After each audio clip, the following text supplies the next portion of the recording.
Welcome to the inaugural episode numero uno of Climate Action Figures. I am your host, John Whidden, and this episode is a little different than the usual because I am the host and the guest. First this podcast, and then the world. Seriously, though.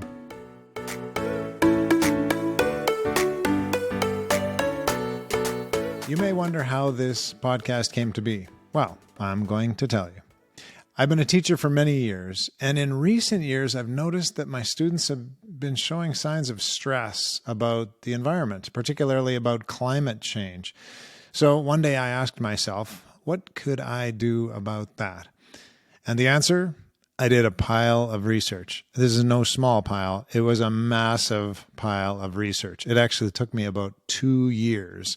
And what it ended up being is an in-school program that came out of this research that I developed for grade 5 and 6 students that would help them deal with climate anxiety. We started with facts about climate change, the science around climate change. We spent a few days talking about that, looking at some videos, looking at all kinds of resources. And then in the end, they developed their own idea, a small action that they could take and develop, and they executed that action, and it seemed like they felt better about themselves and about the world.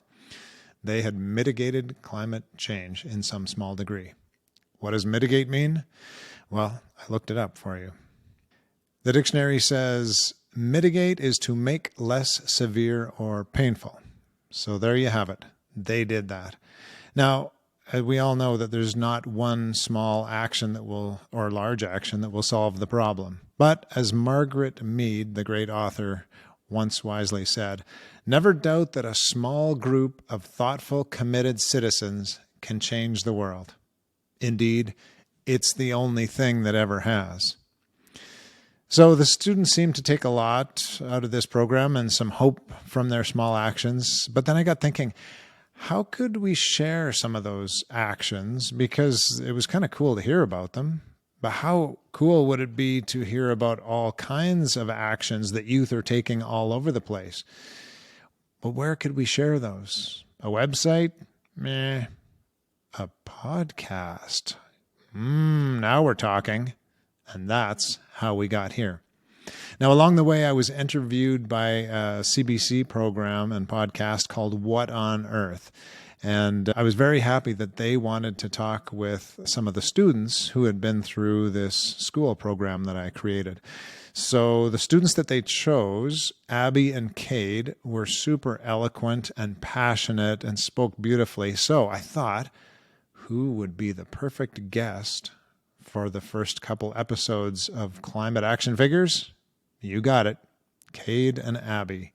So next week you get to meet Cade, and the following week Abby will be joining us. We have other guests lined up already, including a grandmother and her grandkids from rural Quebec, and some Central Alberta students who are going to tell us about the amazing, nay, award-winning things that their school is doing. So we've got lots of people we're talking with, but we need more. So if you know someone who is young or who works with youth or who is young at heart and they have a climate action to share, no matter the size, please tell them to get in touch with us. Our email address is climateactionfigures@gmail.com. Now, we have a couple of crazy features on the podcast that I want to tell you about right now. On every episode, we will share what we call a quick fix. This is something you can do easily that will help with climate change. So we're going to start every episode with a quick fix, and you can decide if that might work in your life. So I guess I should give you an example and start this off. Well, this will be easy because I do all kinds of crazy little things around here. So here's today's quick fix. After we have finished a meal here, and we've got the leftovers that we want to put away in our reusable containers, we pack those up. And the problem is that they are a little bit warm still, sometimes very warm still. And if we put those right into the fridge, it's going to take all kinds of energy to cool them down, and we don't want to use all that energy. So what I do is I take the containers with the food that's warm and I put them outside. If it's too cold outside, I put them in the garage and then they cool down. And when they're cool, I put them back in the fridge, save a little energy. There you go. Easy, quick fix for the day. Now, we need your help because we're going to do this on every episode. So are you getting the sense that this is a participatory podcast? There's your alliteration for the day. Say that 10 times quick. Participatory podcast. Yes, you have a part to play in this. We need your quick fixes. We've had about 8 or 10 sent in already via social media, but we're going to run out. So please send us yours via any of our social media or our email address. Once again, climateactionfigures@gmail.com. The social media, you can find us on Instagram, YouTube, and Facebook. So please send us your quick fixes. Another feature we're going to have is called Adults Gone Awry. I think you might enjoy this one. This is basically where youth get to complain a bit about something that adults do that drives them crazy. Now, you've been very polite so far on social media, and we have none of these yet. So get busy and send us some of your Adults Gone Awry via those social media channels. The last feature I want to tell you about today is called Engineer's Verdict. We have our very own engineer. What podcast gets that? His name is Jeff, and he has agreed to answer any questions you have. I caught up with him the other day so we could trial this and see how it works. Let's meet Jeff now. Well, a very special welcome to our guest this morning, Jeff. Now, Jeff is going to be our resident engineer, and we're going to talk a little bit more about that in a minute. But first, Jeff, welcome to you. Well, thank you, John. It's great to be here with you. And let's just get this straight. You are an actual engineer, correct? Well, I'd like to think so, John. And engineers have some special handshake or secret signal or... No, it's a ring. That's what it is. It's a ring. Do all engineers have a ring? Is that right? Well, not all engineers, but Canadian graduating engineers do, most of us do have a ring. And it's just there on the working hand to remind us of our obligation to take seriously the responsibility that we have to society to be good engineers and accurate in our calculations and make sure that we do things safely. Very cool. Well, as a part of that great responsibility to society, you are going to be this podcast's resident engineer. What we're going to do is offer the opportunity for listeners to reach out to us in any way, the Gmail address or through social media, ask questions. I was thinking it would be about the environment, but I suppose it could be about anything. But we'll ask some questions of our resident engineer and you'll come up with the answer. Do you see any problems with this? Well, the main problem that I can see is if you ask any engineer or scientist a question, you've got to be prepared for the answer, which will always begin with, well, that depends. If you remember back to your high school science classes, or maybe for some of you, you're remembering yesterday's high school science class, you always have to list your assumptions, and those assumptions can have a huge impact on what your answer is going to be. So my answers will probably always start with, that depends. Otherwise, sure, bring it on. Wow, that sounds great. So, dear listener, it is up to you to send in questions for our engineer. Otherwise, you're not going to hear from him. And he will be sad. And no one wants a sad, unemployed engineer. So, John, what's on your mind today, or have you heard from your listeners already? We actually have our first question for you. We only have one right now, so we need some more. Write in with those questions. But we do have one, and the question is this. My dad is talking about cycling to work. I've got him going on that theme because I always walk to school. So I'm saying, well, you should try getting some exercise and cycling to work. So just to help him with that decision, I thought if I could get the engineer's opinion on how much he might save every year by cycling the 5 kilometers, I guess 10 kilometers round trip to work every day. So can you give our young listeners some fodder for the argument? He said it was a 2001 Odyssey van, the classic family van. So if that helps your calculation. Sure, that definitely gives us something to work with. Well, as I mentioned to you before, the answer to how much is your dad going to save is it depends. Where do you live?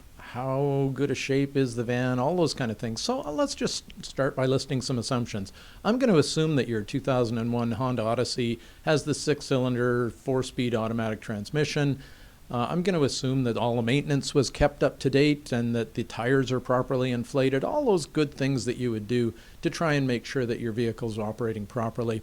I'm going to assume that you're only going to idle it for a few seconds after you start just to get the oil moving, but you're not going to let it sit there and idle for 5 or 10 minutes the way some people seem to do. And I'm going to assume that the vehicle is getting what the original fuel consumption rating listed of about 13 liters per 100 kilometers in city driving. So that's the assumptions that we're going to make. So if there's a 10-kilometer round trip to and from work for your dad, that would work out to about 1.3 liters per trip, or 6.6 liters per week to get to and from work. Now, 52 weeks a year, we'll assume your dad gets a couple of weeks of vacation. There's some stat holidays in there. There's some sick days. Let's go with 48 weeks per year that your dad's having to commute back and forth to work. And that works out to about 319 liters of gas per year.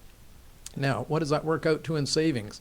Well, if your dad lives here in Medicine Hat, where I'm at, that'll work out to about $533 a year, according to Gas Buddy, the website that shows Medicine Hat's at $1.26 per liter. Now, on the other hand, if you live in Vancouver, Gas Buddy tells me that you're at $2.13 a liter, so it's going to save you $680 a year.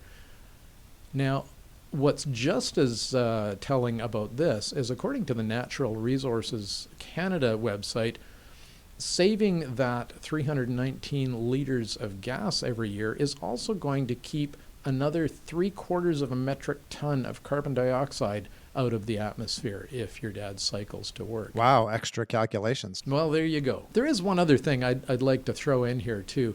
Now, I'm sure that you're a good cyclist, but I don't know about your dad. If he goes out on his bike and he wipes out and he needs to get rescued by an ambulance and airlifted into a major city for a hospital stay, he's just completely wiped out all the environmental good that he's done by cycling, and he hasn't done his body any good either, frankly. So if he's planning on cycling, especially in the winter where there's ice, or in the spring where there's lots of sand or gravel on the roads, or anywhere that there's a lot of vehicle traffic around that could take him down, just make sure that he knows he's got to be careful out there. You know, a lot of the parents think they don't need to worry about such things. Get the helmet, get the protective gear, and if you're cycling on the ice, maybe even studded tires. So just make sure that he's careful. Okay, great advice from our resident engineer. Stay in the saddle, wear the gear, and be safe. Well, thank you very much for the input. It was a lot of fun to be here. There you go. Engineer's verdict. All right, enough for this week. This show is all about hope. So let's wrap up the way we will every week by asking our guest what gives them hope. So, John, what gives you hope? Well, John, I'm glad you asked me that because I've gathered a lot of hope over the years. I've spent about half my life with students, and they have given me a great deal of hope. Youth give me hope because when a young person gets going on something and gets passionate about something, look out. Good luck stopping them. So let's spread that hope around. And remember, this is a participatory podcast, so ask a young person you know, or maybe it's you yourself. Get in touch with us, and we would be thrilled to interview you and share your climate action on Climate Action Figures. Don't be afraid. How was it, John? No, it wasn't so bad. It only took about 20 minutes. No great pressure. He was nice to me. So there you go. Don't be afraid. And come on back next week for another dose of hope when we talk with Cade. Go Figures.